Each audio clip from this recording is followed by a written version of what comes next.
Good evening. Welcome to the Joko, to this Joko conversation. I am Brother Youssef, member of the Joko, a poet and professor of composition, creative writing, and literature. I'm a scholar of culture, cultural studies, which is not the study of any particular culture as such, but the role of culture in the structure of society, and the culture as a constituent aspect of power in society. Um, and that's what we're going to talk about tonight. I am joined, as always, with the originator of the Joko, the one who made the call to come sit down and reason together. Tasha. Hi, Tasha. Hi, Yusuf, and greetings, everybody.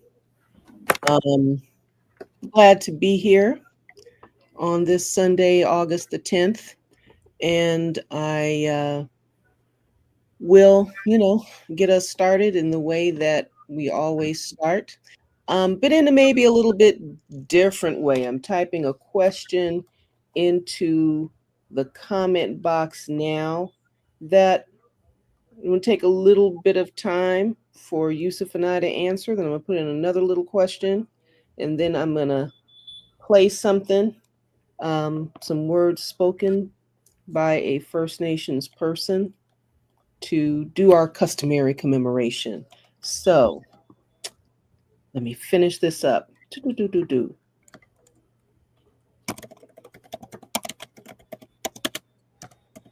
So it's something a little different. Something a little different. For those of you watching this now or later, it's maybe something new to consider. Something new to consider. Just a different way to call a name. Yes, and while you're doing that, while we're waiting for you to do that, I know we spent the last couple of meetings, naming the indigenous folks of the area, um, along with the Tongva of the, Los Angeles basin.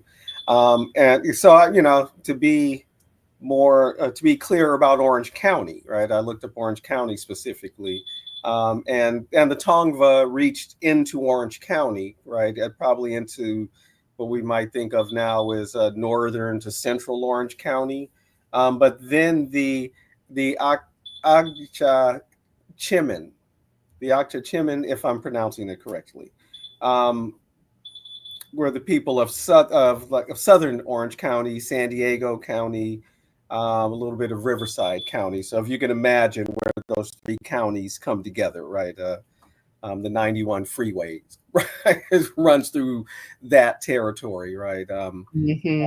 If I'm pronouncing it right, the Agyachimin. Let me put it in the chat so people can Can at least see yes, of the Orange County. Latin character representation of the Right, sound. exactly. Exactly. And whether that J is silent or an I or all the things it might be, right? Yeah. Um, and the J I'm talking about right there. The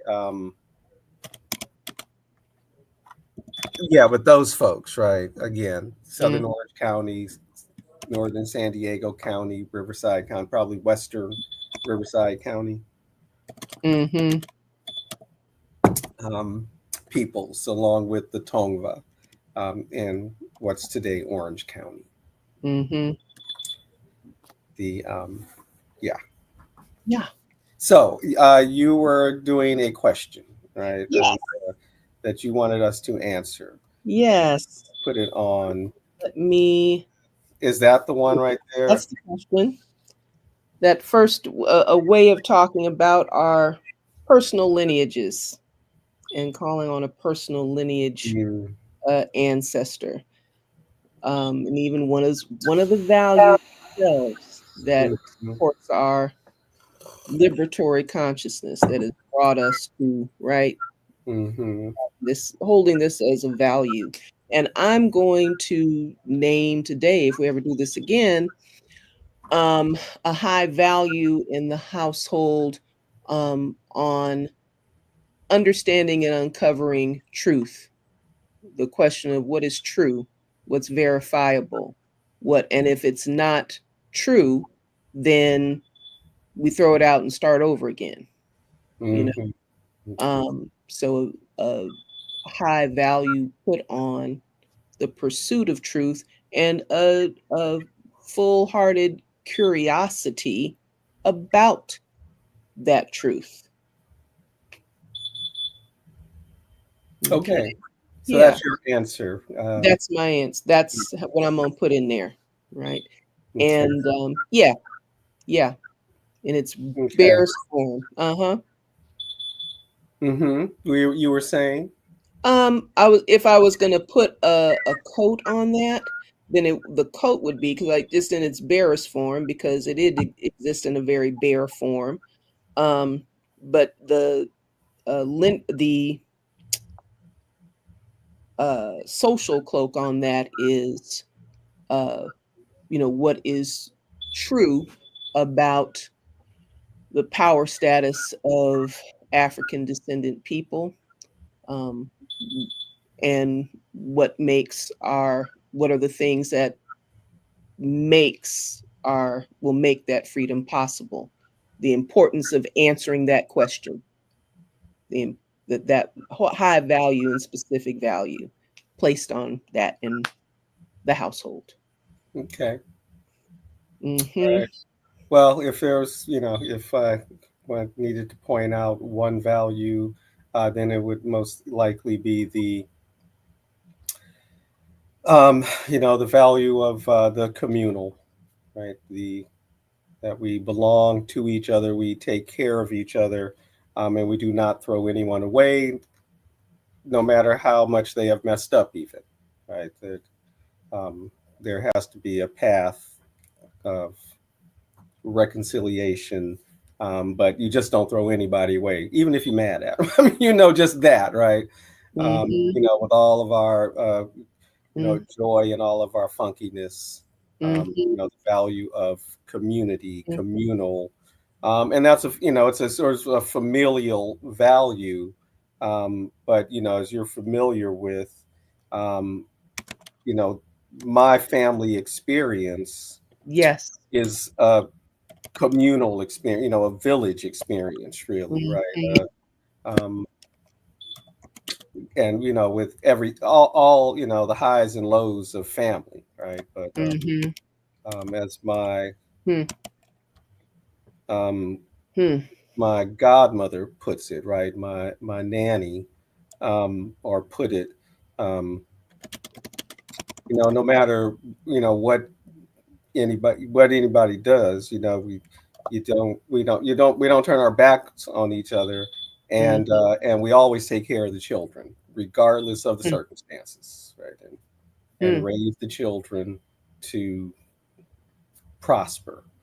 Um, so anyway, that communal, um, everyone matters and is worthwhile, even the most trifling of us, Hmm. because of course we try, we Right. try, right? Right. Right. But it doesn't matter, right? Because Mhm. all of us are Mhm. trifling to somebody, Mhm. etc. Right? Mm-hmm. Anyway, I would say that right now, right? I mean, there are other things, but that one is what I'll go with right now, right? The Mm-hmm. communal spirit, right? The communal value, Mm-hmm. the belongingness Mm-hmm. of us all, and acting like that, right? And Mm-hmm. making that a living thing, and so that's how I will answer it. So, Mm-hmm. um, Okay. yeah. Was there something else? Uh, Um, I'm wondering, in the interest of time, because usually there's something in the middle, right? We talk about, we know that there is a category of collective ancestors, um, collective ancestors of the African ancestors of the African family in general who have pushed this thing along. That's a common piece. That's the general call you know, someone's name in libation. What are you going to I say? dare say, I dare say those two values we expressed um, are sort of rooted in that wider African ancestral tradition, if that makes sense. Yes. Yeah. And you know what? Let's that be our salute too, in the context of this different way of doing this, um, to that African ancestor. Yes, Hmm. African life ways, Hmm. African Yes. life ways, right? Yes. Um, and as we continue to claim, though contested, still contested, but it's fine. We understand the nature of the contest. Um, uh, but it's not only in Kemet, it's not only in Kent, um, it's all over. Lifting up the value of justice, truth, and the interaction of the principles, right? If you have truth, you have Hmm. justice. If you have justice, you have harmony. If you have harmony, there's reciprocity. If there is Hmm. reciprocity, there is truth. If there is right, and Hmm. so on. Um, Naming that, that value. This is the ethical way of life that allows us to come to practice that communalism and that continuity of the life. What is it? The life string, as we learned in uh, call the brother's name, because I can't call names right now. We have studied him. You're And he's talking very well about known. Well, Fukia? Foucault, yes, Yeah. yes. In the is it Kikongo Hmm. universe, the Hmm. language of life string, right? The life string that Yeah. connects us is that ethical life string, right? Hmm. And clearly, pursuit and curiosity and ever openness to that which is true supports it because none of us is can contain the bigness of all of that. Great, loving it. Um, what I would like to, and then here's where I'm hoping maybe you can tell me it's not a violation of any kind if I play a, a clip from another site, is it? I mean, we've done that before. I don't We know have. So, I guess it just comes down to if stuff is copywritten or not, or if there's a copyright on it. or yeah, and it's not music. It's a clip from another site that I So, just I want mean, to. that we've done, right? So that That's shouldn't be true. an That issue, shouldn't be right? nothing, right? Uh, It ain't nothing. So yeah, um, what I'm going to do is hope that this is how this works. No, it's not. It's okay. I'm going to get it together and figure it out. But that's what I'm going to do. Play a clip of a person from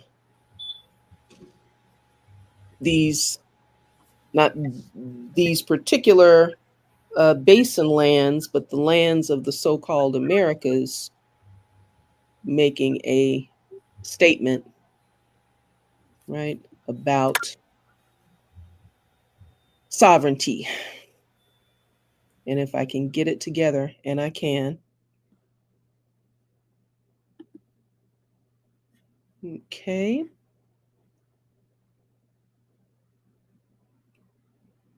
All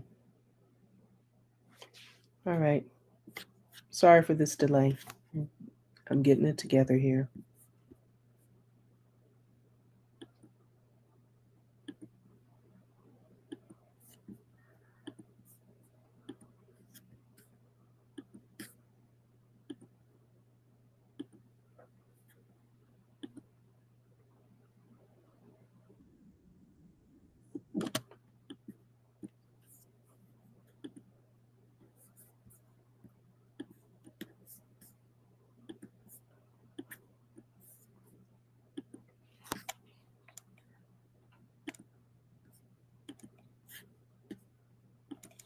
Okay.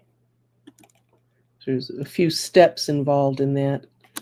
But we can see this. We can see it on screen, yes? Yes. Okay. And so I will go ahead.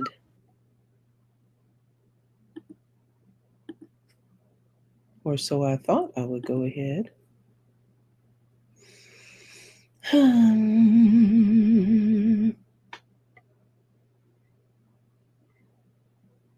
I would really love for that to just go ahead and play. We are not myths or symbols in a textbook. We are nations. We are languages. We are ceremonies. We are families. We are protectors of the land. We are survivors. We are the first and the forever people of the Americas. To be Native American is not only to descend from the first inhabitants of this continent, it is to live in defiance of erasure. It is to carry the flame of memory forward, knowing that we are the living continuation of our ancestors. We are not relics. We are not myths or symbols in a textbook. And that is what I'm going to do. Yeah, yeah, exactly. Yeah. Exactly the point. Yes, indeed. And is appropriate, right, for a lead into our proposed discussion. Um, the fascist aesthetic, eugenics, and the embrace of myth, and particularly in this contemporary United States. Tasha, you keep disappearing into your background photo. And I don't know why. I see it happening. I don't know why. Okay. Is it your lighting? Is your lighting different today? Not by much, but I'm going to go off and see if I can correct it. Okay. But I was making that connection, right? Because that's how she starts, right? We aren't myths, we aren't symbols in the textbook. And it's the myths and symbols that are being really foregrounded right now, right? In um, this openly authoritarian, openly fascist moment in the United States. And the aesthetics of that rule are like fundamental, right? To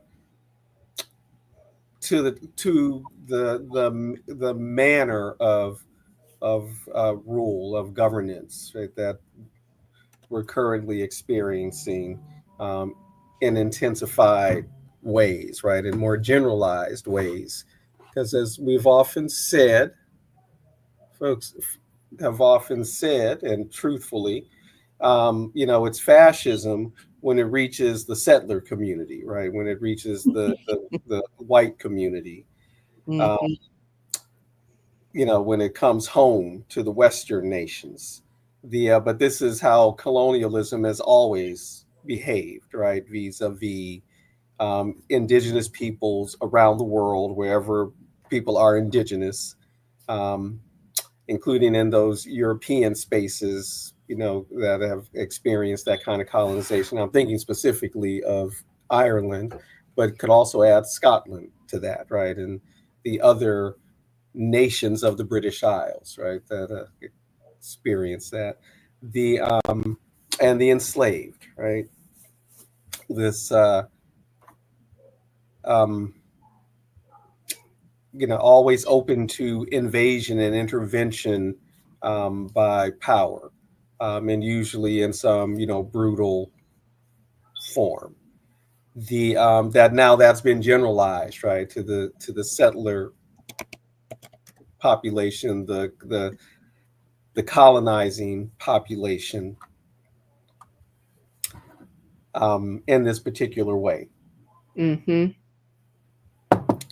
But we're not talking about fascism as such, right? But the aesthetic, right? The aesthetics of it, the look of it, and it has been described as, and this I can't. It might have been Hannah Arendt. I can't remember now. The aestheticization of politics. Mm-hmm. Um, yes, right. The aesthetics. Um,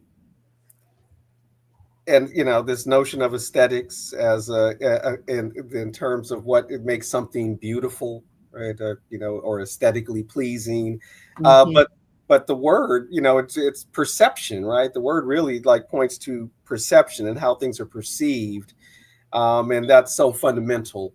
I like using the language I've used, rather than aesthetics, is spectacle, right? The importance of spectacle, and at least since the Reagan era, right, there was a real kind of uptick in in how the president was portrayed, right, and um, a little more, pomp around the little.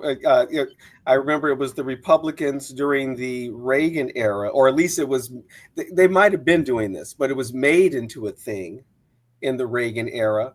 Um, the wearing of the red tie, the bold red tie, right, became a thing, right, and this was Mm-hmm. somehow a projection of power, as Mm-hmm. opposed, and this was opposed to something like the brown ties or the blue ties of the Mm-hmm. Democrats, something like this, right? Mm-hmm. Mm-hmm. Um, so Mm-hmm. this aestheticization, right, or this spectacle, right, and then the former governor of California, Jerry Brown, I remember him making this point in the early 2000s, during the uh, probably during the Iraq War, right? The George Bush II Iraq War, and the making that point, right? He was describing some particular scene where either Bush, or it might have been Clinton, because it might have been near so it might have even been around the 2000 election, right? But so early to about 25 years ago. Um, Mm-hmm. Describing uh, Clinton and maybe another head of state, but the way in which the dais had been um, constructed with these two massive chairs for the leaders to sit in. But his point was, that it's set up. They're almost like royalty, right? Almost like thrones. Um, Mm-hmm. but his point was, he was pointing out, the sort of this aestheticization, right? Mm-hmm. Um, that this look of authority that was Mm-hmm. so again, things that are already in place, right, that just Mm-hmm. increasing, that Right. it, like a lot of things, reach their zenith or nadir, however you want to look at it, with this Yes. Trump regime, and particularly Yes. the second Trump regime, Mm. um, where almost everything they do is spectacle, Mm-hmm.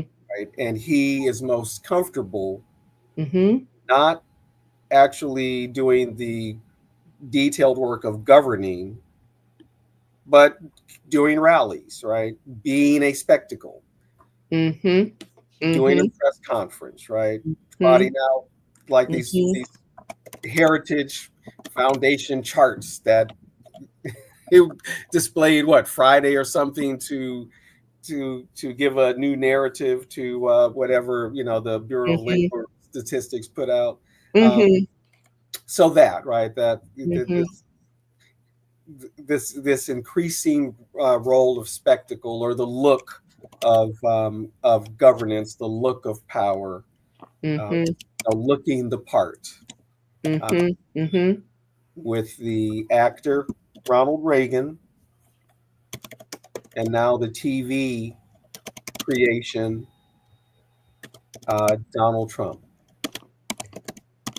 And as you are talking, um, I'm taken back to like these questions, and as you go along and talk about these areas of these highlights of the aesthetic, um, how we are primed as a culture. This question um, of are we on the road to? I mean, I think it's generally accepted. You're hearing it mainstreamed now. I think Rachel Maddow very recently Yeah, made a very clear assertion. last Monday. We're We're not on our way, we are here. we're here, right? And to the fascist piece, and in contrast to America's conception of itself Right. as the exceptionally free and freedom loving culture whose values cannot be can't be disrupted, or what have Mhm. you. The ways that we are uh, culturally primed for the authoritarian, uh, for the fascist takeover Exactly. in material. And one of these ways, um, in terms of just the aesthetic itself, and the as you're talking about spectacle, the responsiveness to spectacle, one of the things that we've discussed um, in the cultivation of consumer culture, Mhm. we have been gradually and more attuned to respond to symbols. Mhm. Now the whole conversation is about the meme, and I'm not talking about Trump's coin, you know what I mean? But in responsiveness to sound bites and slogans, Mhm. and Mhm. you know, Mhm. so our consumer orientation is primed to spectacle and show Right. and showmanship, right? Um, and certainly in that way, we are hyper primed Mhm. Mhm. for that kind of meaningless but effectively, or at least decon not irrelevant in terms of not related to context or Mhm. empirical reality or historic, not wedded to anything, but looping into its own sensibility, snatching an emotional reaction, and right, being able to generate trends quickly Yeah. in that area. Certainly we're primed. We can see that. So Mhm. what you said thus far made me think about that part. Mhm. Yeah, that's right. And for how long? 100 years. Right? They've um, the power elites have reimagined and repositioned people in the United States and in the world as consumers rather than citizens. Right. The um, yeah, and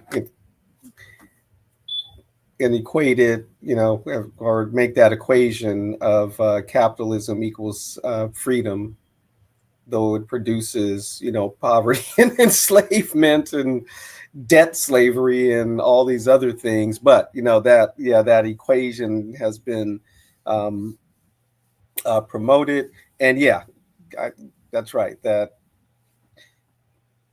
the the rhetorical world of marketing, right, is Yes. prepared us, for all of this. And Hmm. as Dr. Jared Ball likes to point out in his work in communications, um, the the same kind of planning, the same undergirding principles that psychological warfare uses, advertising uses, right? That advertising uses, psychological warfare uses. And this is the role of propaganda, right? And yeah, I mean, just simply put, right? Right. And the primary role of the CIA, I mean, despite all of its various attempts to overthrow governments and all this, is primarily misinformation, though, and particularly the misinforming the people of the United States, right? The citizenry of the United States. Um, but I want to back up a little bit, right? Just in terms of this aestheticization and the role of spectacle, right? Because there are these, some of these key features. Um, One being, oh, and I've got a few little notes here, right? Um, so the glorification of war, right? In the society, in the fascist society, or the fascistic society. Um, so that, right? So this kind of glorification of war. And so we're here in the United States, right? Sort of the narratives of U.S. success in wars, right? Um, Never defeated except by Vietnam. Now, if somebody wants to say something about, well, what happened in Korea, right, or what happened in Iraq, what Mm-hmm. happened in Afghanistan, right? But Mm-hmm. that for the longest was the official narrative, right? Mm-hmm. Never defeated in war. Um, and while at the same time, not even Mm-hmm. talking about the war, the unofficial wars, right? In that whole narrative about never defeated in war, I never heard anything about the invasion of Haiti, for example, right? Or that never heard anything about the invasion of the Dominican Republic in the '60s, right? And all these other, or that the United States participated in the Boxer Rebellion, right? Invasion of China, or that the United States participated Mm-hmm. in the invasion of the Soviet Union, Mm-hmm. early, all these things, right? They're not even, but so that kind of glorification, right, in the historical narrative, right, and Mm-hmm. then of course there are all the various uh, uh, mythic narratives, right? Hollywood, television series over the years. Um, or say the dime store novel, that Mm-hmm. version of it, Mm-hmm. that integration of militarism into recreational life, Mm-hmm. particularly in the sports world and the color guard, right? And into academic life through the ROTC Mm-hmm. and the ongoing, especially post Vietnam War, Mm-hmm. where the reputation had to be rehabilitated. The the constant um, what's what I'm looking for? Honoring of veterans, gratitude for service, all discursive, right? Because programmatically, It veterans ain't and a thing. overrated, Mm-hmm. all of that, right? So Absolutely that's not. also this. So this glorification of war in various areas of the society. Yeah. One of which, though, what's been very interesting to me for years is in the domestic sphere, so to speak, or not that. Well, no, that tends to mean like within the home, but just in the general society, right? The popular culture, the general society, the um, the fetishization of the uniform, right? Uh, Mm-hmm. love a man in uniform, love a woman in uniform, Mm-hmm. including the fire department's uniform. Mm-hmm. So that so there's that kind of general fetishization of the uniform, right? The Mm-hmm. military or the police uniform in particular. Mm-hmm. And then the kind of mainstreaming of S&M fetish, Mm-hmm. particularly when somebody is wearing something that looks like an SS uniform, right? In Mm-hmm. that scenario, popular, and Mm-hmm. you see the jokes, all Fiction. the time in various, animated series, TV shows for years, right? And the cracking of the whip, right? Mm-hmm. Thing, which of course we do know harkens back to the history of enslavement in what in Mm-hmm. the Western Hemisphere. Mm-hmm. So that, right, that kind of glorification of war, and the fetishization of the uniformed body, right? So Yes. Yes. Um, the military uniformed body. yeah. And which the military uniformed body and the and maybe a subsidiary of that, the uniformed body as symbolic of regimentation. Mm-hmm. Regimen is always a reference to, Mm-hmm. right, the military order and the Mm-hmm. order of the army and Right. that kind of right, which also speaks to that kind of what, um, that need for conformity and the ability to, or cultivating the capacity and the habit of being the body for a Mm-hmm. head, Mm-hmm. in terms of that chain Mm-hmm. of command business, being the body for the head, That chain of command business. piece for the authoritarian center, right? Mm-hmm. um, as also represented in by that uniform and the Yeah. loving of the man in the uniform, and the loving of the uniform, which is also an interesting sexualization and Mm-hmm. heterosexualization of that kind of a thing. Is the also the police uniform, of course, you Exactly. know, and and all of these kinds of things, and all of these instances where there is the where what is it, there is a, what is the word, capitulation to an individual, capitulation to an authoritarian head, right? We see it when we talk about the men in white coats, not talking about some RFK Jr. madness, not talking about that whole unthoughtful, equally as unthoughtful world as we were talking about today, of rejecting of all that is allopathic, talking about, well, the doctor said do this, and and that also that has been brought to the foreground, the kinds of medical errors that occur behind doctor ego as authority figure and patient lack of agency, Mm-hmm. willingness to be the subject, right, to the presumed authority. And this, Mm-hmm. where the authority is all knowing, all power, and so there's all of these cultural Mm-hmm. relationships. And as you named, this sexual component, where it becomes sexy or what, Mm-hmm. arousing, even, Yeah. whatever that is. But it's So that's a present, whole another area, right, of fetishization, right? The doctor, the sexy nurse, the right, medical fetish. Yeah. right. And even I was thinking about, in terms of sexual fetishization and role playing and all of that, in that kind of vernacular of subordinate, Exactly. the maid, Yes.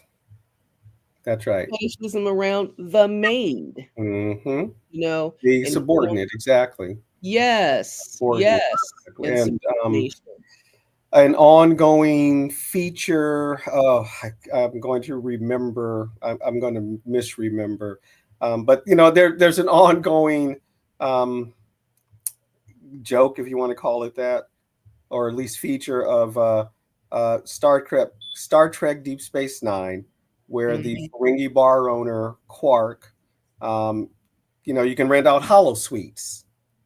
Hmm. One of the popular programs, fantasy programs, is something, the slave girls of such and such, right? That you can go have your way with, right?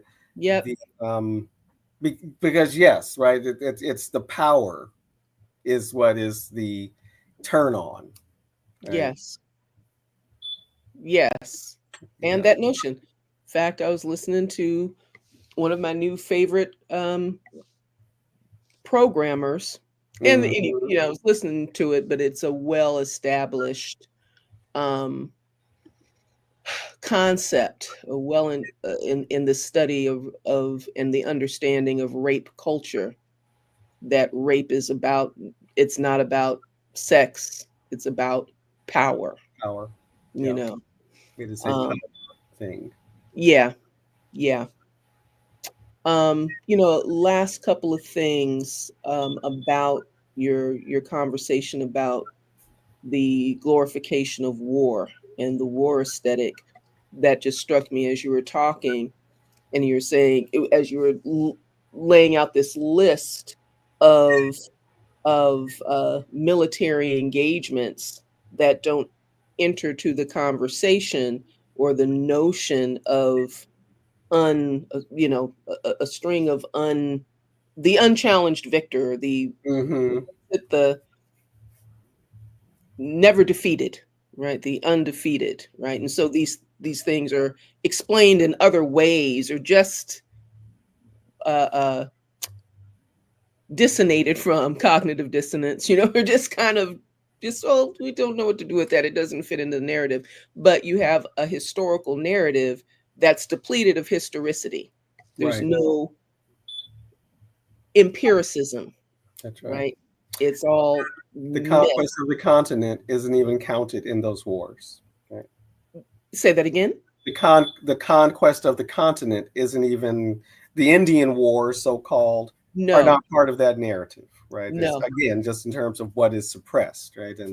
Yeah, yeah, And that lack of historicity, because yeah. the myth is so much more, the the leadership, the governance, the ruling culture, the colonizer, they need the myth to be more salient than the actual history. Yes, absolutely. Um, Filtering down to, or paralleled with, the militarism and recreational life, Hmm. depleted of actual, juxtaposed against the systemic neglect of actual veterans and the Right. Which systemic that part, underservice, well which goes known. back to the war for independence, Hmm. the, the neglect of veterans, Oh, yes. Right. you know, Right. while Yes. celebrating, right, the heroism, the patriotism, all this, Yeah. Yeah. but we ain't doing nothing for you. But I we ain't mean, doing nothing for you. And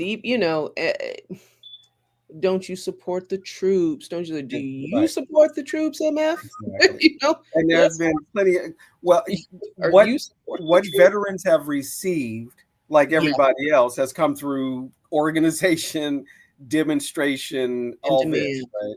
Demand, and demand, and demand. One of including one of withholding their bodies, which absolutely, is absolutely key. absolutely, and yeah. So yet another example of gross exploitation and extraction, and Hmm. the commissioning of uh the disenfranchised body. What, the government Hmm. issue? You become the government issue. GI um Joe. GI, the commission of the peasant body Yeah, to die in the war for the nation, to do the dying, to do the exactly. freaking killing and dying, to suffer the actual trauma, right? Yes, and how do you convince peasants, workers, right, to do that, right? You got to convince them that somehow they have a stake in it, and that is often accomplished through appeals to nationalism or I mean it is an and or um, racial defense, the race and the nation, right? Um, land, race, and nation, even. Right. And this, so this language, and this again, this goes back to the the reaction to the September 11th attacks, right? The creation of the Department of Homeland Security, and that language. I remember reflecting at the time, Homeland. You know, why are they using this language, Homeland? That's some very 1930s. Yes. And Right. there's already something called the national security. So why this Right. Department of Homeland Security, right? And why is it distinct from national security and all this, right? And which of course is the home agency, the home department for ICE. But that very specific use of the language of the homeland, Right. um, that that emotive language, right? Right. Um, to Right. get those peasants, Right. those workers, Right. to identify their interest with the landlord, Right. or the contemporary ruling class. But you mentioned something. Well, we're talking about it. You know, those people putting their bodies on the line, Mm-hmm. and that made that this triggered for me, especially looking at the time, this other aspect of the aesthetics, the fascist aesthetic that we're living with right now, and that is the eugenics piece of Yes. it. Yes. A function of the idealized family, right, which is all over the place, and particularly right now, as the right wing is putting it forth in the United States, this idealized white family with the trad wife, so that they can produce superior children, and this whole reemergence of eugenics, and it's the reemergence of eugenics in public spaces, right, and in public Yes. discourse, even though that language isn't being used by the Yes. right. They're using all the Yeah. signal languages, and I know there's a lot, and I think appropriately, the signals with the Sydney Sweeney American Eagle ad campaign right now. Again, I saw one that was shared by, I think it was Park Rose Permaculture, Mm-hmm. Dunkin' Donuts, right? Something Yes. similar, Yes. um, right? But be more than that, right? It is the things coming out of Robert Kennedy Jr.'s mouth, right? So, for example, his commentary on um, the problem with vaccines and autism, and Mm-hmm. these Mm-hmm. autistic children ruining their families' lives, right? Ruining their Whoa. parents' lives. You don't remember when he was saying that stuff? I ain't heard it. Oh Nope. yeah, oh yeah. I ain't heard that. Yeah, and that was the language he used, and he was, being compassionate, right? And we're talking about, families' lives are going to be ruined because of, their autistic children. Just asinine, Yeah. but revealing of this notion, which is, what ultimately eugenics is about. Um, who whose life is worth saving, treating, uh, Yeah. making accessible, right? I mean, all of that, all of the accessibility Right. movement, right? Right. What is it? The American Accessibility Act, I think. Mm-hmm. But all of that, right, is Mm-hmm. why should we be, why should we, should society be, spending money, right, to Mm-hmm. retrofit the world so Mm-hmm. that everyone can live comfortably and access. Why should a city spend the money it takes to refit like Mhm. curbs. Mhm. So somebody who may be in a wheelchair can cross the street, right? And Mhm. why should ramps be put in? I mean, that's the thinking, right? That's a drain on society. Mhm. Instead of, Mhm. it is our role to make sure that every citizen, right, can Mhm. thrive. Mhm. And certainly, I don't need to use the ramp, but it's there for me, right? Mhm. And is my life, my ambulatory life, Mhm. in some way Mhm. diminished because when I'm going on a walk down the street and Mhm. the corner curb has been ramped, am I somehow belittled? It's like, In no way inconvenience. it's like, it, and why should I, this seems like a worthwhile way for the city and or county and or state and or federal government to spend money, right? And I like what at Santa Monica College, um, where I work, we have Yes. a disabled student center, Yes. and they the folks who work in the center routinely during professional development days, right, do sessions, right, and there's it's a kind of an overarching principle that they share Mhm. with faculty. If Mhm. you make your class, your syllabus, your everything accessible, Mhm. it's good for everybody, right? Mhm. Mhm. So you don't have to go back in and do something Yes, sir. special if you have Yes, sir. someone who needs accommodation. If it's Yes. just already in the design, Yes. you're Yes. good, right? And think Yes. about the visually Yes. impaired person, and do you Yes. have to use 12 font on certain things, right, etc. Yes. um, that making the world accessible for everyone. But that's exactly what we are. That is exactly what the current regime is not wanting to do. Uh, Yes. this is And not how they think. Well, again, worthiness, right? Uh, the disabled, those who do not match their eugenic vision, aren't worthy of the investment. right. And there's a million ways. There's only one way to define deserving, right? Hmm. Only one a slot for deserving, but also Hmm. the insertion, the insinuation of a a doctrine anti-empathy, right? The Hmm. insinuation of Yes. the an attack on the presumption of empathy as a Hmm. fundamental ethic that Hmm. are beginning to creep in, right? Yes. Yeah. Beginning to insinuate this Been danger. quite open about it, right?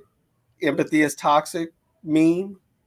Well, actually, I wasn't aware of it as a Oh, meme. yes. Know Yeah, that yeah. I What's know his that name? I know that Elon Musk Mr. is Musk. quite explicit. I was saying, I know that Mr. Musk made that pronouncement. I know Yeah, you hear it from the Yarvin. he's not alone. No, I didn't think he would be alone, but I didn't know that this was a thing. So yeah, please go ahead and tell that story. It's the thing Yes. among that group of people, though. I mean, it's the Oh same yes, people, right? I mean, we have absolutely. Musk and Yarvin, but these other folks, right? The Charlie So what I'm Kirks of the saying world. is, right.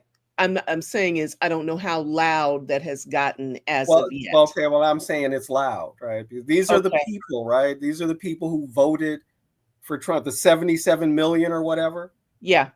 That's widespread among them, right? That's, you know, some of them ended up being the FAFO crowd, but Yeah. before they found out, they Yeah. were okay with Yeah. no empathy for these other folks, right? Yeah. And I, this was years ago, but I very Yeah. specifically remember a self-declared Christian Yeah. who had no interest in the Sermon on the Mount, right? Okay. And was very, when I said, well, what about, I was like, well, what about these teachings here? Well, Yeah. I don't know about that, right? Because people need to do that, she gave some Republican talking point. So it's been Mhm. there for a while, right? This, Mhm. and the cherry picking, right, Mm-hmm. of teachings that encourage empathy. So yeah, no, Mm-hmm. Mm-hmm. it's just, again, like everything else, they're just being more open about it. Mm-hmm.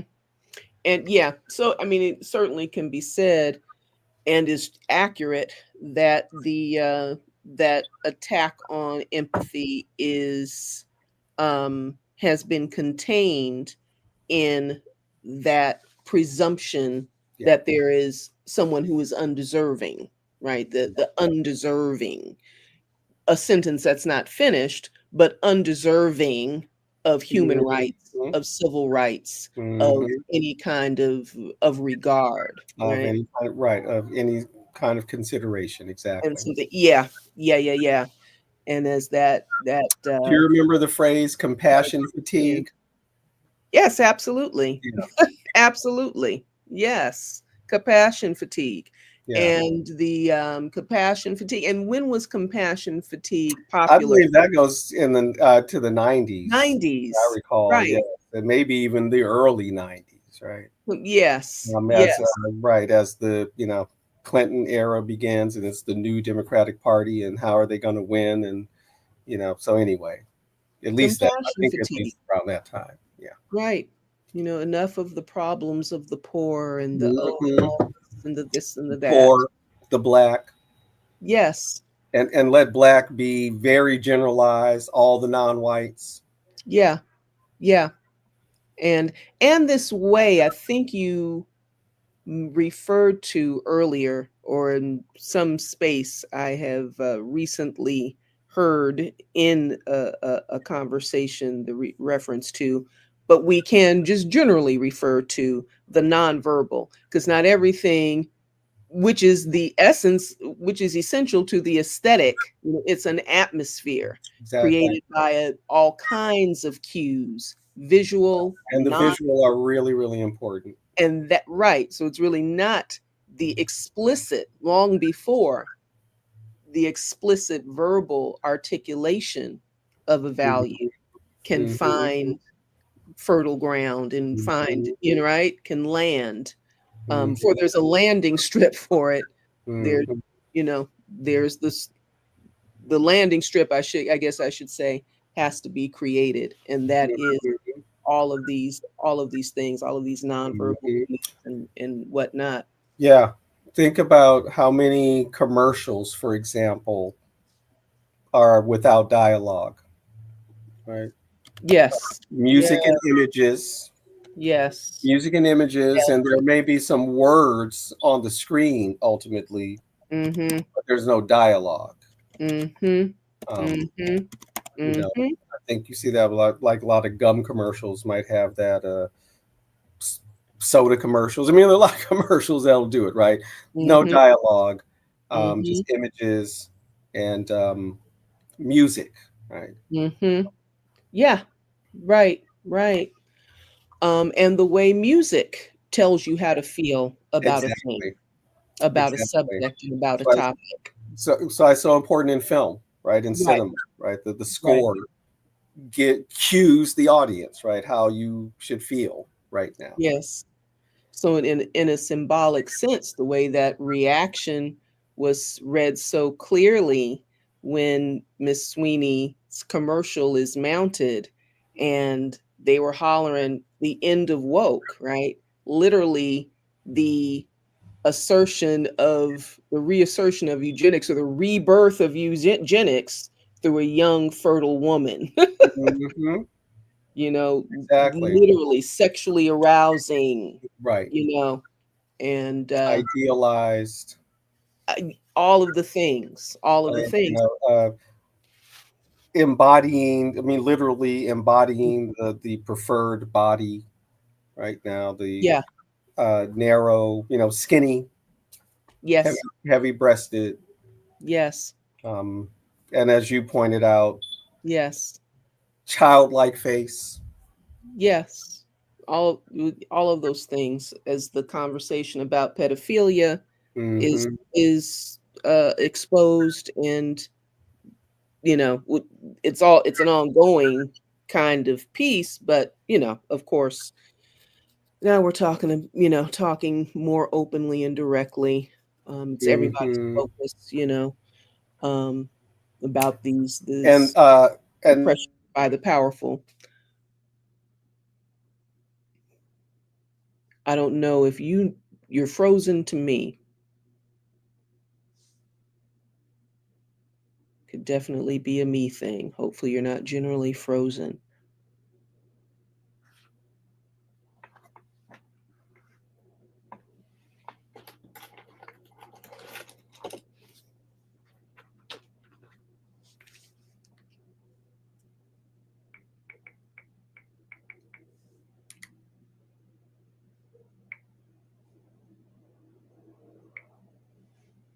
Okay, unfreeze.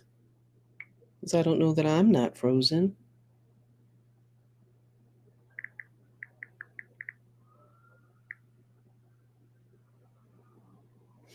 Okay, I do think he's having to log back in. And so, as we're a conversation that we were having the other day about these aesthetics, and as he just said, the embodiment did of this you realize aesthetic. that we were both spinning and off camera and then No, dropped off? So no, maybe it was just my computer and you kept talking the I whole saw time. you freeze. No, I saw you freeze, Okay, then that was me and I because didn't I know what saw was both happening. of you, both of us froze on my computer. Okay, I dropped off. okay, It was weird because I never lost Wi-Fi. That was very strange. So maybe, yeah. as always, they're listening or whatever. I don't know. Who knows? Anyway, what did you say? If you I don't was repeating that, I was saying because I missed at least I missed the rest of what you were saying. But what I was bringing up was that conversation you're having after you'd said the embodiment of this ideal, and we were talking about the back into this symbolism and myth piece and the lack of empirical reality and that it's based in because is it it is. happening again? Well, is it? No, not that I Uh, see. you Am have I frozen spinning? for me again. Okay, I don't see you Yeah, freezing. no, I I didn't. didn't freeze, but you for I'm me, freezing. Oh, I you're froze for you. back. Okay. It keeps cutting you off as you're getting near the end of your comment, but go ahead and Okay, then continue. I'll go to the end of the comment then. The end of the comment being that it is an embodiment. We're talking Yeah, about the lack of relation to empiricism, yeah, right? And the fact that it's well known that and no shame, there's no shame in the game, no attempt to a disguise on the part of the actress that she's not a natural blonde. She's not blonde. You know what I mean? Her eyes yes, are right. blue, but she's not blonde, She's not right? blonde, right? And in all of this piece, and it's so comical because of this piece was so comical to me because of this piece with Beyonce's Jean commercial coming out, and she's serving Marilyn Monroe and giving us all of this, kind of this blonde, platinum blonde piece. And I guess that's part of her whole Cowboy Carter presentation. Of course, she's been doing blonde for years and lighter hair, but this notion that the critique of Beyonce in this presentation. Oh, that's fake.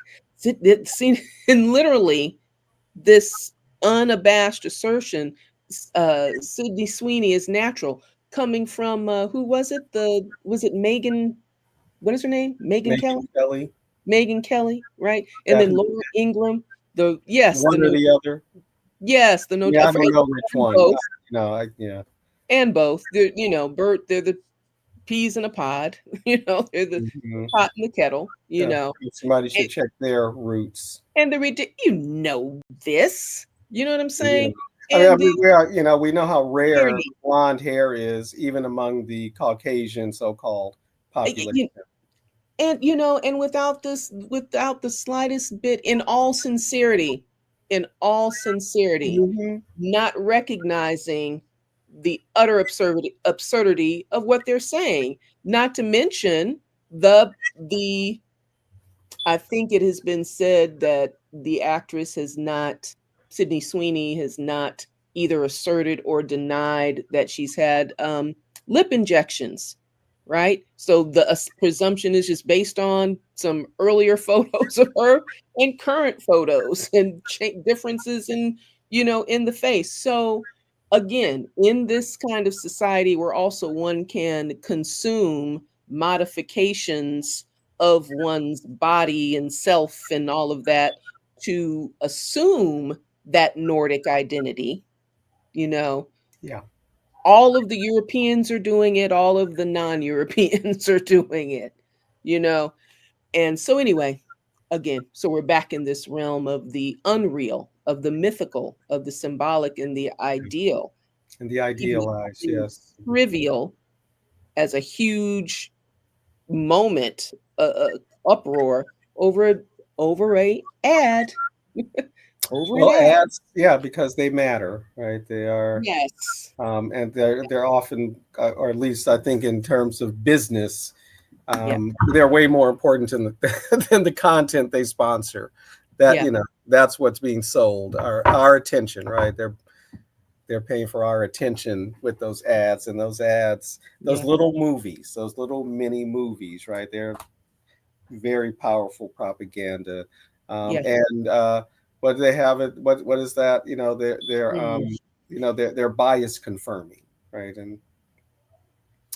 Yeah. And because just like the sort of the conversations among television executives, and have to wonder how those things are changing now with the streaming universe, but although I doubt it's changed all that much, at least when they're thinking in terms of a US audience, right? Their idealized version of the middle America nuclear family, right, is their primary audience. And how can they make something really generic enough to appeal to that audience Mhm. whenever possible, right? But that too is an idealization of the audience, because no one ever really knows Mhm. what audience a Mm. show will gather to itself, if Mhm. it gathers an audience, right? Mhm. And Mhm. things that people think will never work end up being hits, and etc. Right? So Mhm. um, Mhm. and they'll certainly go together, right? That this idealization of the family, um, particularly the notion of the nuclear family, right? That lingers on, and is what's the word I'm looking for? Inaccurately cast backwards, right? This notion of the family that must have been sort of the same thing from the colonial period onward, up the notion of the American family, the white American family. Mhm. And Mhm. there's tons of imagery over the years to support the notion of, the colonial family, the early settler pioneer families, right? And Right. etc. Um, Mhm. and we did that, right? We had that conversation in Joko on the centrality of family, right? The ideology of family Mhm. in the United, this particular ideology, right, of the nuclear Mhm. family. And it's it's a one of the principal subjects of popular culture. Mhm. But that notion of the idealized family um, is inseparable, I think, right, from this eugenics conversation. Mhm. Because what is it about, Mhm. Glenn Beck? I want to wash my mouth out with soap after saying that. Was made it kind of clear in his commentary, racist commentary, as he, puts up a black plus size model Yes. American Eagle, Yes. to get as much of a contrast as he could, right? And Yeah. but his whole point is, yeah, just that the attractiveness of Sydney Sweeney, right? And that's her greatest use, right? Her that makes that makes you want to buy some jeans. And not only that, right? She's actually positively compared to the, what is it, a GT, a muscle car, right, in one of the Right. ads, right, in this Right. campaign. And he's like, yeah, you want that and you want that. I mean, basically, right? Right. Just, full on objectification, right? Right. Here's the role, right? Pretty, skinny, Yes. busty white woman Yes. to be Yes. the baby factory, right? Yes. Now, in the Yes. meantime, in the real world, the church that Pete Hegseth is a member of, and which he proudly, tweets or Truth Social post, whatever that crap is, um, is perfectly um, committed to the repeal of the 19th Amendment, right? The removal of the vote from women, and really the removal of women from public life, really. And of course, he has acted as such, right? And wears the tattoos, right? That because it's interesting, right? He's a big, he's got the Crusader tattoos and all that. This is kind of obvious, but who else the Crusades were popular with? I mean, the German, the Nazis. Right? Oh, of course. Right. Right. Right. Right. Imagery that Right. they produce. Yes. And, Right. um, Right. so the role of religion, right, Yeah. in this Yes. fascist cultural, this Yes. fascist acculturation. That's what I'll call Yes. it. This Yes. fascist acculturation that has been Yes. going on for the longest decades. Yes. Yes. And it has been, sort of the primary work of the various fundamentalisms Yes. in this society. The Catholic fundamentalist who Mhm. hate the reforms of Vatican Council II, which were only reforms, right? And even the anti-communist, retrograde Pope John Paul II couldn't do away with all the reforms of Vatican Council II. So you get these fundamentalist Catholics, right, setting that stage for a religio-fascist culture. The Mhm. fundamentalist evangelicals, right, Mhm. going Mhm. right along Mhm. with them. The Mhm. fundamentalist Mormons, right, going right Mhm. along with them, Mhm. and others, right, Mhm. the non-evangelical fundamentalist Protestant Mhm. organizations, and just enough complicity from Mhm. conservative Judaism, Mhm. especially Zionist Judaism. Mhm. As it, they both see it as a partnership of convenience, Mhm. and the most conservative elements of the Islamic community, Mhm. and I think also the Mhm. Hindu community. Right, Mhm. India has been dealing with how many years of Yes. Hindu fascism under this Emoji. current. Yes, thank you. Yeah. Mhm. Um, though they're second class citizens in this realm, in Yes. this territory, but again, they're Yeah. those shared fundamentalisms and Yeah. religiously based, um, what's the word I'm looking for, uh, hatred, really, of secular society, again, of a Mhm. society Mhm. that is not organized around religion, Mhm. um, Mhm. is an important aspect of what has set the ground for this moment over Mhm. this several, Yes, the last indeed. 40, if not Yes. 50 years. Yes. And in this moment, right, as they are Yes. out and proud with because they're in control. I mean, they have Yes. the levers of government right now. And so the prevalence, again, the spectacle, right, the performance of Mm. their Christianity.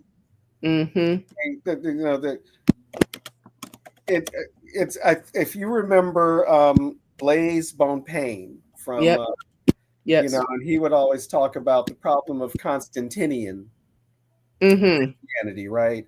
Mm-hmm. Once the empire made it the official religion, and you know, then Mm-hmm. it became a religion of the powerful. And these are Mm-hmm. Constantinian Christians, right? And they perform their, you know, their power. And so you know the what is it the prominently placed crosses that the MAGA women wear. Yes. And that have Um, been in fashion for since Reagan. that's right. Always see a cross and a wedding ring. Go And a ahead. wedding ring. Well, that's it, right? No, that's it. Mhm. You know, Yeah. that's spectacle, right? That's important to perform that, right? Yes. Um, Yes.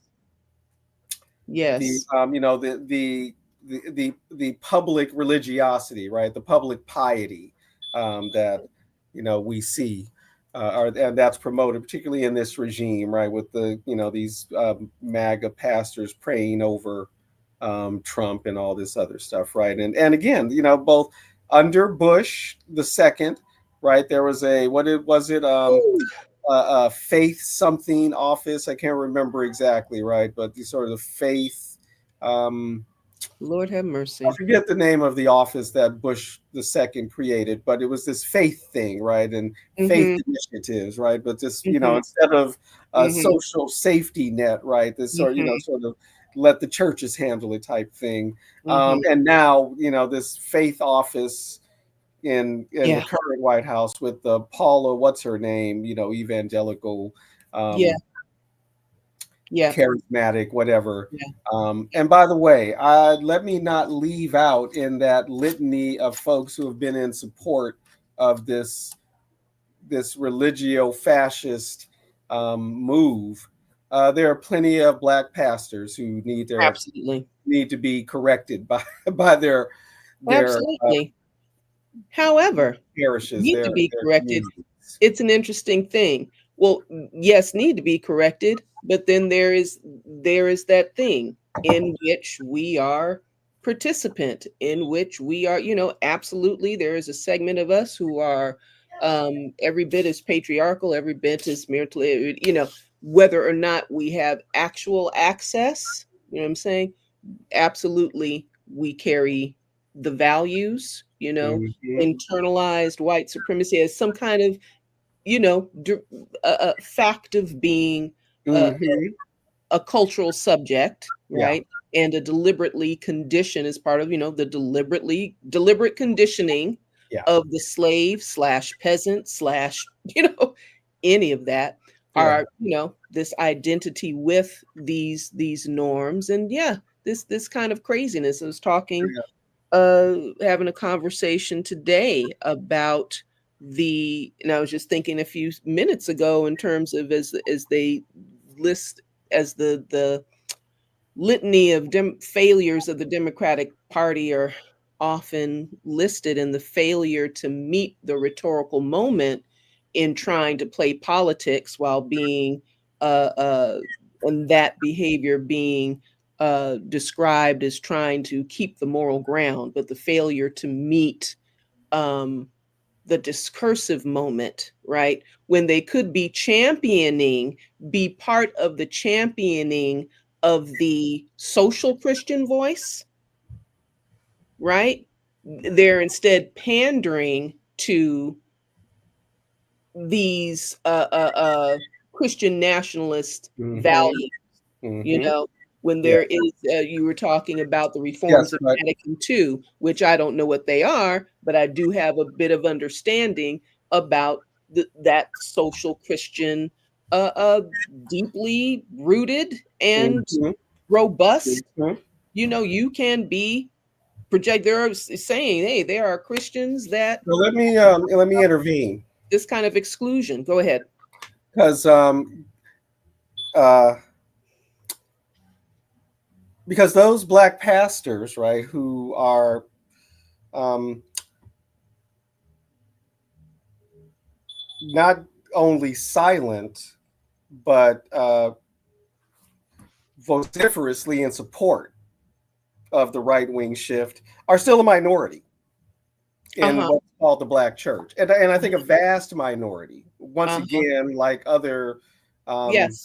right-wing minorities, amplified. Right. And the reason I say that is because of what of the discourses that were happening during the campaign, Mm-hmm. and particularly the many white evangelical pastors um, who felt that again now was the time that they could, right, that there was the rhetorical space, the tolerance for it, could call out the black church, specifically Mm-hmm. call out the black church for its social vision, right, for being in support of democratic politicians or anything left of right, right, anything left of right, Mm-hmm. um, and well placed white evangelical personalities, making calls for things like excommunication, or the black church Mm-hmm. needs to be Mm-hmm. reprimanded and all that. And that would not be the case, right, if they did not, um, if it were not still the case that in many cases in the black church, and again, I wouldn't want to overstate it either. Um, there isn't still a primarily a social vision, right? And just Mm. again, as we could, despite all of the talk and the writing about Trump's appeal to more and more people of color, Mm-hmm. Mm-hmm. those numbers are small. It was still like 92% of black people who Yeah. voted for the Democrat. Yeah. And again, not necessarily because every one of them believed wholeheartedly in the Harris Waltz ticket or whatever that vision was. There's certainly a No. percentage who had the good sense to know this is a better choice than what's Yeah. coming. And Mm-hmm. then there are all the black people who didn't vote for either party because they don't vote, right, for. So I just think it's an overplay, even to think that if folks didn't vote for Harris, that they automatically voted for the right wing, right, um, Mm-hmm. or just didn't vote, or voted down ticket, all that, right. And the churches is still, they still have that. Mm-hmm. I wonder about the silencing too, though, Mm-hmm. because of the lack of coverage, right? And just specifically because of that. Mm-hmm. What is the what is the what is really being said in the churches, right? And every now and then on YouTube, I come across black pastors who could be described as progressive, Yeah. certainly bring Yep. progressive messages, right? Mm-hmm. Um, there is, I do think, there's a whole lot that goes on, and this is kind of in general. Um, there's a whole lot of opposition work that goes on in a number of communities Mm-hmm. that are just made invisible. Mm-hmm. Let The me work give of you another quick example, very quick. I've mm-hmm. just been noticing, right, that a lot of South Asians are being put forward as Yeah, of absolutely. reaction, right? Yes. So one can if you aren't paying attention, right, one can very easily think that this is a very conservative community when, of course, is way more diverse than that. Yeah. Same could be said, I think, of many, often of Korean community, right, forward as automatically conservative. Um, wouldn't Right. that be the case? But again, there's a disproportionate kind of representation Yeah. underway, and I think that's been the Yeah. case among Black folks for So quite a while now. yeah, and I think that to that point, and also to the point that I was making about Mhm. the uh, quote unquote feckless Democrats, rather than attempting to appeal to the demographic to whom the you know uh, Yeah. Republican platforming appeals to project these, to neutralize, attack the discourse directly and neutralize the narrative by promoting social Christian voices who are also anti-Christian nationalists, and also can, will come to the foreground and assert, yeah, we don't accept that this is what Christianity is, to, help to break up the creation of that myth and the character of the Christian, you know what I'm saying, in the popular myth. One of the folks who gets who gets absolutely, let's say, virtually no mic, relative to their impact and import, is of course William Barber. And absolutely as a Black progressive pastor in interfaith work Yeah, with exactly. a multicultural group of pastors. Yes. And people interfaith, and I know. interfaith means people from all these different traditions, right? But, or, that he has summoned and, put together, and Yeah, they've been working in collaboration for how long? And how often? decades. Yeah, I know exactly. Yes. And They don't get the coverage. and there is no mic. There is no mic anywhere. Exactly. How Except, many? How many? I mean, just here in Los Angeles, where we are, right, and there are plenty of pastors that fit that, right, that are involved locally. yes, Even what's his name, Reverend Lawson absolutely. was really, Absolutely. what's now the news Yes. routinely. Even the local, and Pacifica doesn't count right now. I mean, it counts, right, but that's not, it doesn't, even though that has the potential to blast wide, right, but it doesn't have the audience. Why is it, what it could have, regular interviews on Absolutely. KTLA or something like, but no, Right. right, that Right. and I think that's the same sort of reaction, Right. lessons learned from the 60s and 70s, that beginning in the 80s, we're not going to Good. make those mics available anymore. Right. We're not going to make the Martin Luther King mistake. Exactly. We're not doing, Speaking of they learned from, progressive, speaking exactly. of progressive, Black ministerial Christian voices. Yes, exactly. And then what Um, happens during Obama's run? People get yes. a little bit of Yeah. the Reverend. I just went blank. Yes. Trinity Church. I'm talking about. We're going to call it in a minute.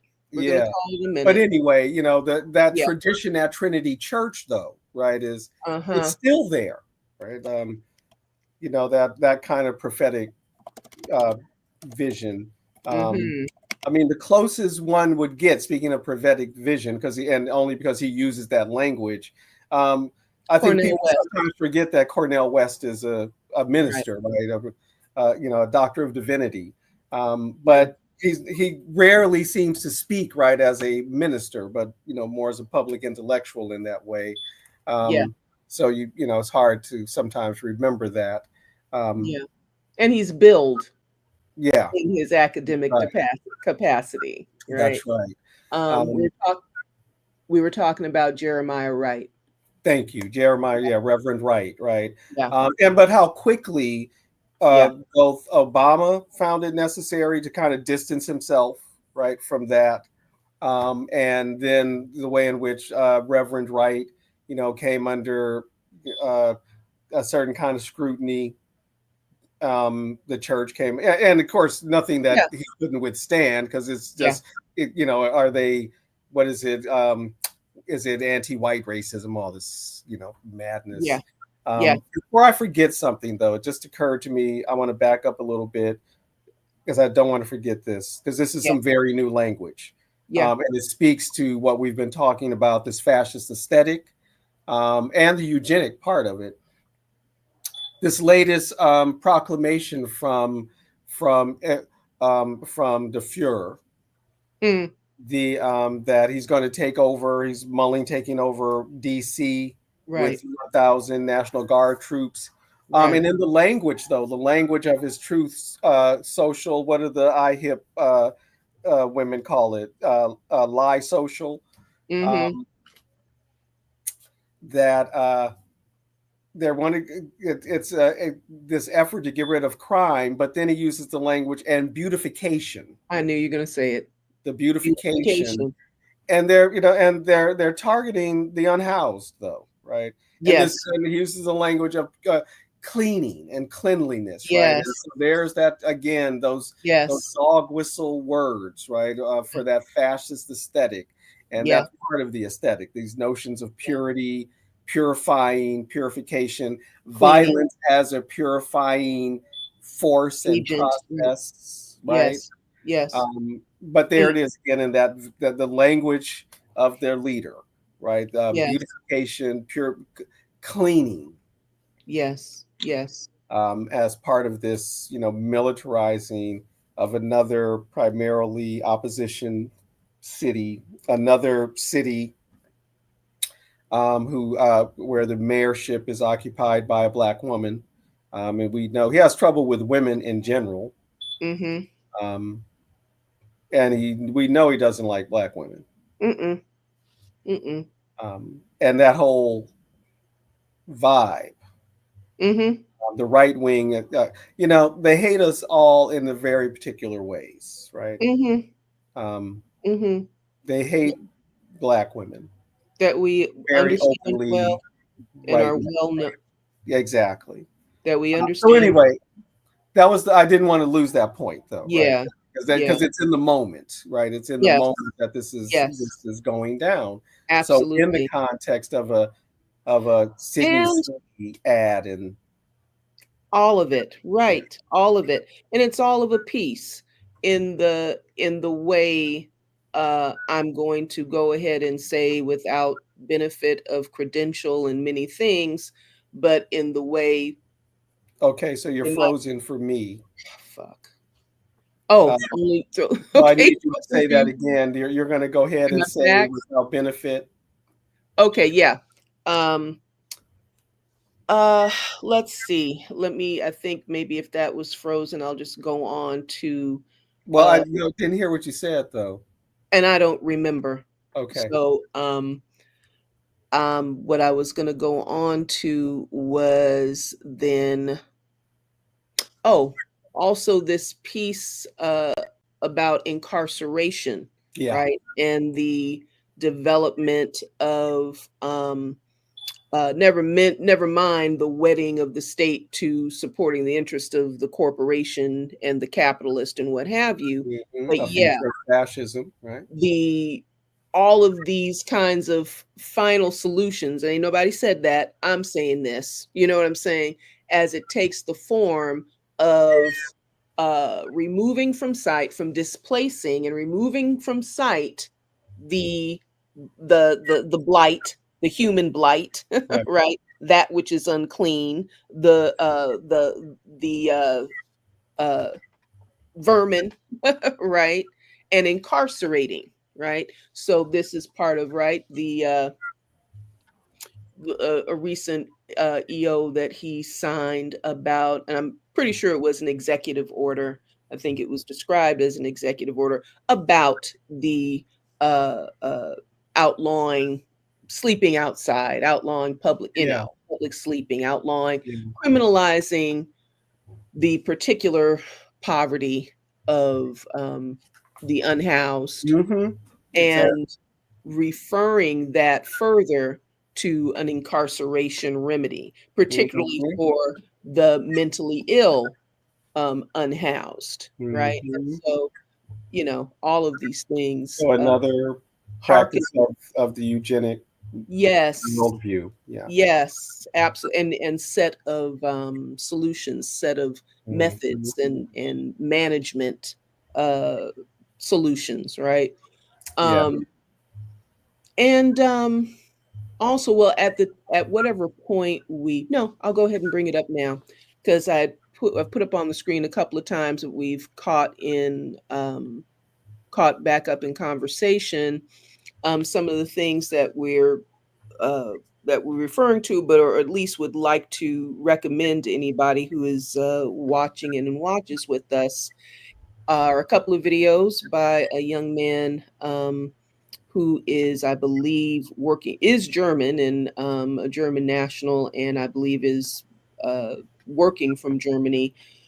The Aesthetics of Fascism and the New Aesthetics of Fascism, which is a really good and comprehensive look at the topic and the concept that I think anybody visiting will benefit from, will benefit from um, getting in that concept. And then I wanted to say a couple of things about, as we've been bandying this about, and I've been looking at things that have caught my attention. I came across Dietrich Bonhoeffer on stupidity, the relevance of which has to do with the reflections of this theologian, right, having been imprisoned by the Nazi regime, essentially for dissent, and I think whether it was accurate or not, participating in a plot to assassinate Hitler and what have you. But I believe it's, and you can correct me if I'm wrong, Yusuf, within his incarceration, that he wrote some things, and one of these things is a reflection on, in terms of reflecting on how the society devolved into this fascistic kind of society, in terms of conformity with ideas and notions that would violate, right, moral uh, uh, principles that people identified with, that would, right, essentially have people willingly reject and give up their kind of civil room, civil space, civil liberties, these kinds of things, and the uh, uh, an interest in culture and art and intellectual pursuit and whatnot, as he was looking at his class of folk, um, give themselves over to this to Nazism and fascist culture. And so this theory of stupidity, which in the nuttiest of nutshells, as it's 8:37 and we don't want to go too far over this with this program, with this session, um, is that there is a this point at which folk, for whatever reason, simply conform to whatever the group is trending, whether they personally believe it to be accurate or not. There's a certain level by which there's conformity, and that under situations, under conditions of pressure and stress and tension or whatnot, that there's more and more of the tendency to rely on a common, accessible emotional response, right? This notion of intellectual shortcut. Keep it simple, right? Keep it simple. This is not his language, of course. Keep it simple, stupid, um, and that we cut off the executive function and go from the emotional function, which is the manipulable space. Again, talking about that, not that he was talking about this, but we have, addressed earlier that manipulation of the consumer mind, which is all about the reactive mind, the emotional mind. It's not about the executive function mind. But, him talking about that as an essential kind of function, right? The turning off of the willful ignorance and the willful turning off of the executive functions to go to into an emotionally based um, uh, reactionary mode based on conformity with the group, or whatever the group says must be right kind of logic, right? Or non-logic or emotional logic. And yeah, we're primed for that too, in terms of, the way in which the sense of stress, the sense of alienation, the sense, all these kinds of sensibilities um, compound on American society under economic stress and all these different kinds of stressors, stressors with change, stressors with diversity, stressors with, you know, the end of the sense of overwhelm, right? And how that, something to consider is that how that also primes the pump and makes us even more receptive to the nonsensical, oversimplified, uh, really doesn't make sense narratives that that we're fed and that we respond to in a society organized around conformity, right? Organized around conformity and without the space to luxuriate in diversity and challenge and have room for, stretching the mind. It compresses, right? Squeezes everything down. And as Mr. Horman, Ben Horman says, uh, flattens out the emotional landscape, kind of flattens out the emotional landscape and uh, diffuses the moral boundaries. And so I did want to throw that in because we're we're definitely that. We're exhausted, we're stressed, we're overwhelmed with all kinds of things, and only increasingly so since, you know, the the blitzkrieg of drama uh, coming at us since this second, you know, sit down of this administration. Well, again, spectacle, right? That's why the very public cruelty is very much the point, to look like they're doing something to exhaust everyone, right? And this was also the part of the point, part of the strategy, right? What is the phrase they use? Flooding the zone. But that's also, flooding the emotional capacity zone, also, right? And the intellectual capacity zone. Not just merely, the political kind of, limit the ability to respond politically. Yeah, that's very, that is part of it, right? Again, the looking the part is the performance, right? The performance of power. The entire photo op thing at MacArthur Park, right? Which was to, as much as anything, to shoot a recruitment video and to look like an army, right? To harken back in my mind, right? To harken back to the Hollywood film of the cavalry, right? Um, Coming to the rescue. The again, that's the aesthetics of it, right? The performance of it, the capturing of that performance, the redeployment of traditional images. So, hence the Department of Homeland Security's posting of the American Progress 19th century Manifest Destiny painting. The return to that aesthetic, and the public cruelty, right? Right. The effort, to be seen, wrestling people to the ground, Yeah. handcuffing people, right? Yeah. Going into workplaces, schools, etc.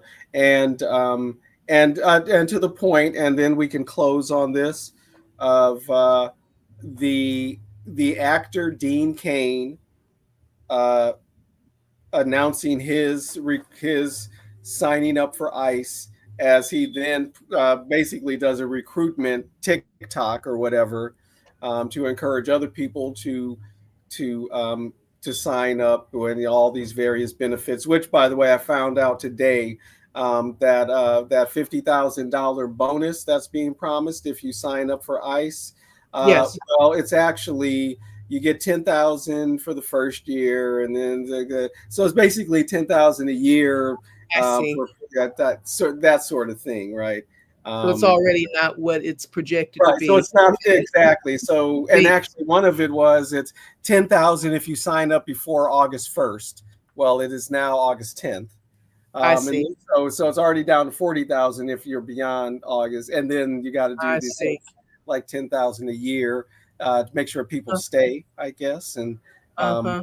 but this, again, it's spectacle, right? So this actor who can play the part, um, play the role of Superman. That's what he's known for, Hmm. though he doesn't fit the Mm. ethnic profile as such, as he has Right. Japanese, ancestry, Right. and Japanese ancestry that spent time in the internment camps. I mean, it's the. My. But anyway, for him, he's playing a role. He has joined the spectacle, and we were promised that, right? Is it Mel Gibson who was made the ambassador to Hollywood? Because I guess Hollywood is a foreign country. So as we've talked about before, what we may expect culturally, just in terms of the of popular culture, right? The new soundtrack of the moment is going to be country music. It's being country music in many ways, and the new, whatever the new look is. We didn't get into talking about the fitness aspect, right? The fitness culture. Right. And Right. so I think we can come back to that, Let's do that. along with the uses of sports generally, right, Mm-hmm. and really youth sports too, right, because these are areas to begin indoctrinating people. Um, Mm-hmm. the Although, and I don't want to overstate that, right, because it's not like every athlete who comes out ends up being No, far but right, again, it's an but there's a atmosphere. culture that is It's a cultivated. sense. It's an Yes, atmosphere. It's a yes, sense. exactly, It's the exactly. air you So breathe. we can come back there, but I just the whole Dean Cain thing, right? It highlights the performative character, and the spectacle, right, and the Yeah. public cruelty, the whole, you know Hmm. the Yeah. the performances of, what's her name, Christy Nome. I mean, this is all part of it, Yes. right? Looking the Yes. part, playing the role, to appeal to those that emotional need to Yes. feel like something is being done when Yes. everything feels so out of one's control, right? And this is very much, a Yes. part of living in, you know, uh, late modern industrial society that becomes more and more, increasingly depersonal Mm-hmm. and lonely, and folks' frustration. So it looks like something's being done, whether it is or not, whether it's actually making things Mm-hmm. better or not. It's what it Mm-hmm. looks like. And Mm-hmm. again, so just one thing to close. We've already been prepared for this. We're in the midst of it, as you Mm-hmm. mentioned earlier, citing Rachel Maddow. Mm-hmm. It's not coming; it's here. Mm-hmm. But we're already prepared for. We were beginning to be prepared for it in the 1980s, and I'm thinking of popular culture, very popular comedian and actor that we like, folks like, Mm-hmm. and it was a wonderful character, and everybody got the joke. But there was always a little more to it. Mm-hmm. What was it? The Billy Crystal character, Mm-hmm. Fernando Lamas. It's more important to Made look to good look good than than to to feel good. feel good, right. And this is where we are, right? The look and is what matters. and you look marvelous. And you look marvelous, And right? yes. And my Yes. world is Yes. crumbling, right? I'm an emotional Yes. wreck. Yes. I got all kinds of addictions, Yes. maybe. Yes. I'm lonely. I'm lonely and I'm heartbroken. Yes. I've been hurt and I hurt Yes. others, but I Yes. look marvelous. I look marvelous. And so And all is good in that is the real. society of the spectacle. That is real. Absolutely. And that the final piece is you're talking about the actor who's being highlighted in all of this spectacle. Another piece of American uh, culture is the love of the actor, Yeah, the celebration, the the celebrity. actor, and the celebrity Yeah, of the actor, and the way that has morphed into, what is it, the famous for being famous the famous. phenomenon, Yeah, even another layer of artifice on celebrity. yeah, So seeking to capitalize on his what his public presence as an mm-hmm, actor, his mm-hmm, popularity um, mm-hmm, as an actor. mm-hmm. Um, even that, never mind the actor as Superman, which is interesting because they're fighting with the Superman movie these days. But anyway, Mm-hmm. um, great, So great. we can end there because again, once again, what was supposed to be an hour has become nearly 2 because we're not succinct. Well, won't keep trying. Just forget it. The but we can close the as and actually, yeah, I think I want to try to squeeze in a little exercise walk before the evening ends, Excellent. and see what's happening downstairs. So, folks, my granddaughter is getting ready to go away to school, and Yay. she leaves in the week, right? She leaves Friday, I think. And Yeah. so her auntie is making her special requested dinner. I think she asked for something African, um, that she likes, and I forget exactly what it is. Yeah, I guess it's yassa. Is that what it is? Yeah, Janae described it to you what she was making. That she's gonna put some carrots in it. I think it's a chicken dish, Some kind maybe of chicken dish, I think. or it might Yeah, with the rice. yeah. But I think what she makes is the I know the she's mate. making food to go with it. Okay. And there's going to Okay. be Maybe it's none of those a things. tomato base. Oh nope. Never Um, mind. and she, It's I not. forget what else tomatoes and bell pepper are important parts of it. That's all I can really Okay. remember. Okay. At any Uh, rate, um, London just came in and said oh, hi, and yeah. she's here. Hi, London. And Yeah. so I will go find out what's happening, and Okay. see what So Gonna, we should say good night. so we'll say good night. Yes, we'll say good night. All right. And we're planning to be back Thursday. I mean, that's my plan, right? We'll be back Thursday, pick up with this. Because again, there's so much more to this fascist aesthetic, that we've been living with, and now just it's able to, fully bloom in all of its white pride, right about now. And the rest of us, need to be ready to, um, put up a resistance and more. Right? Um, the fascists do not get to win, even if they feel triumphant right now. They do not get to win, and will not. Okay, that's it. That's it. Yeah, fascists don't win. Yeah, they don't get to win, No. and neither do the colonizers. No. And those go together, right? Those go together just like they go together with capitalism. So, how about that? We'll say good night. So, um, you want to say some good nights, Tasha? I think that we've been trying to get off the screen for a very long time. Mm-hmm. And I don't think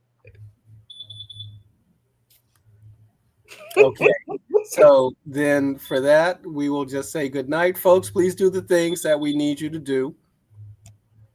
If you're watching this on YouTube, please subscribe. Please like, help us out. Please share it. We thank you, right? Thank you for watching. If you didn't put any comments in the chat while you were watching live, you can put them. You can still make comments right on the video. So please put your comments on the video and let your friends know about it. We expect to be back on Thursday, picking up the conversation. So with that, we will get on out of here. Okay, so Tasha, good night. Good night. And I too will say good night, and I'll say it in the way that I've become accustomed to doing, reminding you of the words of Bob Marley from the Natty Dread album. The song is Revolution. Revelation reveals the truth. It takes a revolution to make a solution.